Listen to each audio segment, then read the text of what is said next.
We had so much fun, and it kept us closer longer than I really wanted. Cher has always been bold in her voice, her fashion, and especially in the way she's lived her life. But even at 79, the queen of pop culture isn't done surprising us.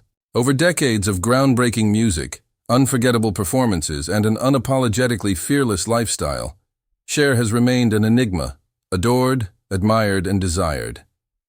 But behind the wigs, glitter, and Grammy Awards is a woman who's lived 1,000 lives and had just as many heartbreaks, temptations, and secrets. In a recent jaw-dropping interview, Cher opened up like never before. With her trademark humor and razor-sharp honesty, she finally confessed the names of 7 male artists she desperately wanted to sleep with, and never did. Some were friends, some were rivals, one was even an enemy. But each name revealed a deeper, hidden layer of the icon we thought we already knew. This wasn't just about lust. It was about longing, timing, regret, and the painful honesty that only comes with age. Why didn't it happen? What stopped her? And why is she finally talking about it now? This isn't tabloid gossip. It's a raw, emotional look into the desires and heartbreaks of one of pop culture's most unbreakable women. So, who made the list? Get ready, because some of these names will shock you. And the stories behind them? Even more. Of all the icons to cross Cher's path during her remarkable life, Elvis Presley is the one name that carries the most lingering regret and the deepest fascination. In the pantheon of music legends, few shine brighter than the king of rock and roll. But when it came to Cher, Elvis wasn't just a fellow performer. He was the epitome of allure, mystery, and temptation. And though their connection was brief and never physical, the emotional gravity of it still weighs heavy on Cher's heart nearly 5 decades later. She revealed the story casually, with a half smile and that unmistakable Cher drawl, during a late-night interview in 2024. "Elvis asked me out once," she said. "It was in Vegas. He sent someone to invite me to his suite, and I turned him down." The interviewer leaned in, stunned. Why? Why would anyone turn down Elvis Presley, especially in his prime? Cher paused and said something only she could get away with. "Because I didn't want to be a groupie. I didn't want to be just another girl who slept with Elvis." The honesty of that moment revealed volumes. At the time, Cher was already navigating a world where women, even powerful ones, were expected to play roles in the shadows of men. She had just come out of her relationship with Sonny Bono, who, despite being her partner, had often minimized her voice and power. So when Elvis came calling, Cher saw more than a fantasy. She saw a test. And she walked away. But that didn't mean the desire wasn't there. In fact, Cher has admitted that Elvis was one of the sexiest men I'd ever met. She described his presence as intoxicating, like he was always in slow motion and the rest of us were trying to keep up. When they spoke, he was soft-spoken, respectful, and attentive in a way few men in her orbit had ever been. "He looked at you like you were the only person in the world," she said. "And you believed it, even if it wasn't true." The moment passed, as moments often do. Cher returned to her life, Elvis to his. But in the years that followed, that missed opportunity grew into something mythic. She would think about it during lonely nights on tour, wonder about it while watching him perform on television. "I sometimes think," she admitted, "that if I had gone that night, my life might have taken a very different turn." There were other near misses. Industry events, studio encounters. One night, she recalled, they found themselves at the same after-party in Los Angeles. He smiled at her from across the room. She smiled back, but nothing more was said. By then, both of them were caught in the swirl of fame, surrounded by people, yet somehow always alone. And maybe that's why it never happened. Because real connection, the kind that matters, is hard to find when the world sees you as larger than life. Cher's voice cracked slightly when she said, "I wish I'd known then what I know now, that saying yes doesn't mean giving yourself away. Sometimes it just means living a little." She looked away, then added, "He died before I got the chance to change my mind." Elvis remains in Cher's memory the most haunting what-if of her past. Not because of lust or missed pleasure, but because she sensed, in him, something deeper. A sadness that matched her own, a loneliness only a few ever get to feel. And maybe, just maybe, if things had gone differently that night in Vegas, they might have found comfort in one another. Not just in bed, but in heart. If Elvis Presley was the soulful, tragic king who slipped through her fingers, then Mick Jagger was the danger Cher never dared to touch, though she desperately wanted to. During the wild, unfiltered heyday of the 1970s, when sex, drugs, and rock and roll weren't just a lifestyle but a religion, Cher and Jagger were two celestial bodies orbiting the same universe, crossing paths at after-parties, industry galas, and elite European soirees. And while rumors always swirled around them, the truth is, it never happened, but not for lack of desire. In her recent confessional, Cher didn't hesitate to name Mick Jagger as one of the 7 men she fantasized about most. "He was sex on legs," she laughed. Just pure raw energy, animalistic, and yet somehow elegant in the most chaotic way. Their encounters were often brief but unforgettable, moments that sparked like a match, then faded before either made the move. One moment she remembers vividly took place in Paris in 1973. The Rolling Stones had just played a blistering set at the Palais des Sports, and Cher, in town for a Vogue photo shoot, was invited to an exclusive after-party in a candlelit basement bar. Mick spotted her across the room and made a beeline. "He kissed my hand like we were in a black-and-white movie," she said. "And then he whispered something in my ear that still makes me blush." But the flirtation was always wrapped in mischief. Mick was unpredictable, here one moment, gone the next. Cher said being around him felt like standing at the edge of a cliff, thrilling, but terrifying. She admitted, "I wanted him. I really did. But I also knew that with Mick I'd lose control. And I've never been good at surrendering like that."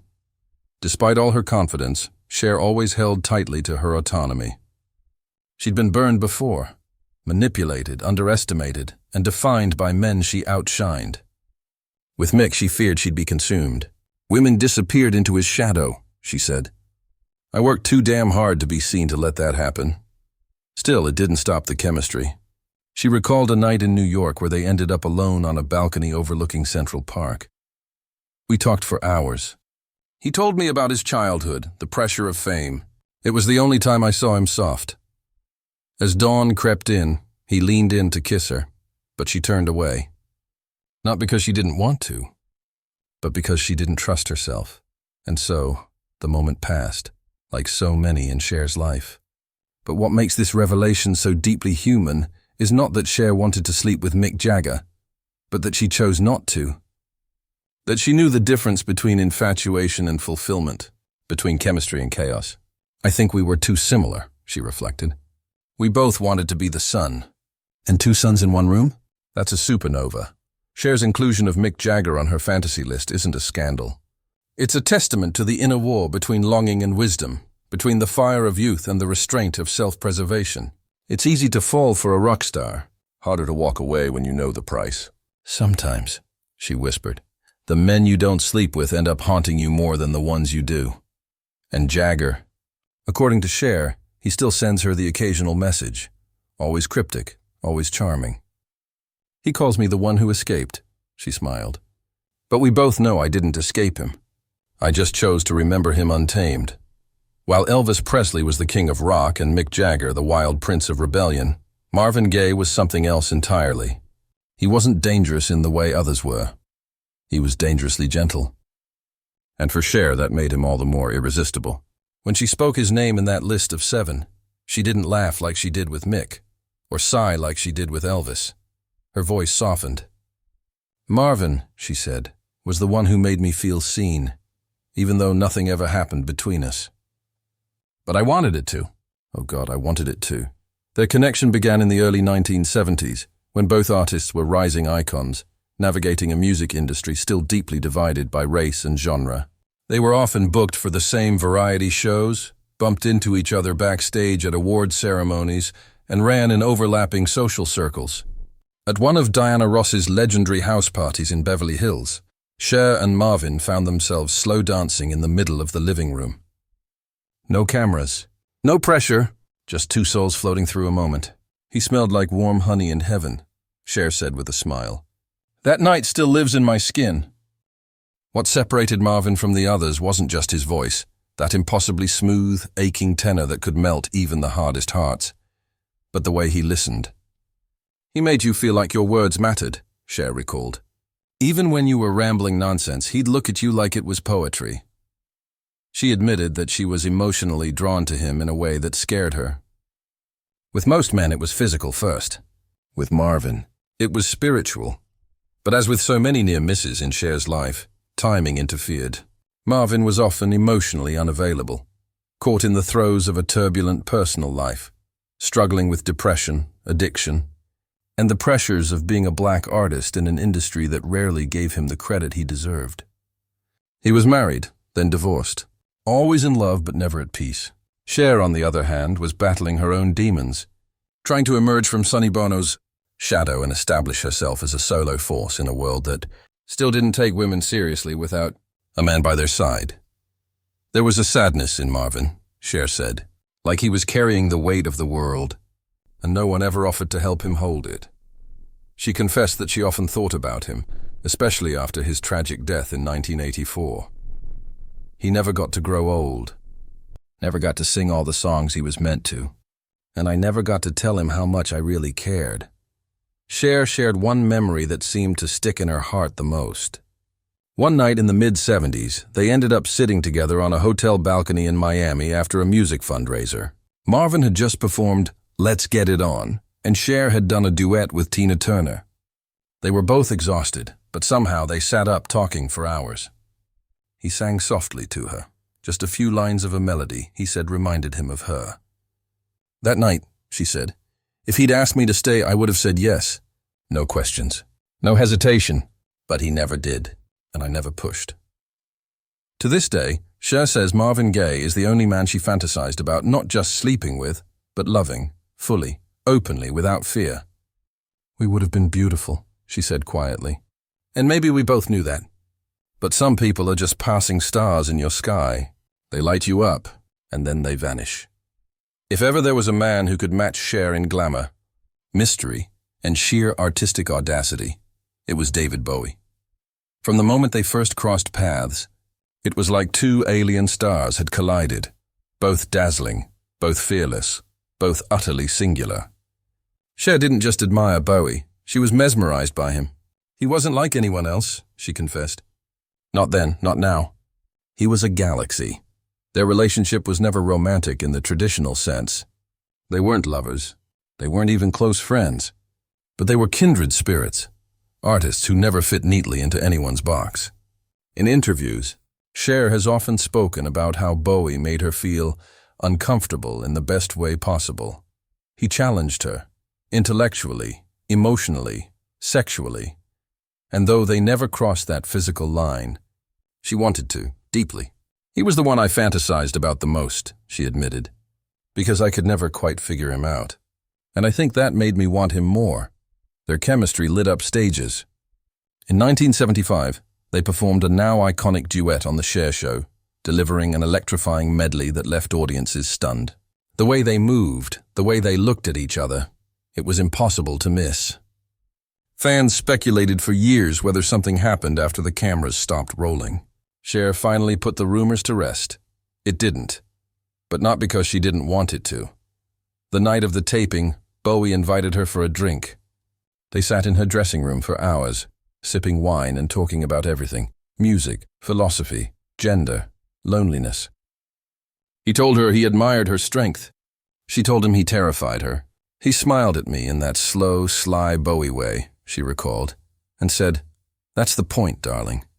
Cher remembered that as the moment she wanted to kiss him. I leaned in, she said, but something stopped me. Maybe it was the fear of ruining the mystery. Maybe it was the sense that he was never really here, always, floating a little above the rest of us. It was that distance, that untouchable quality, that made her heart ache for him in a way she still can't fully explain.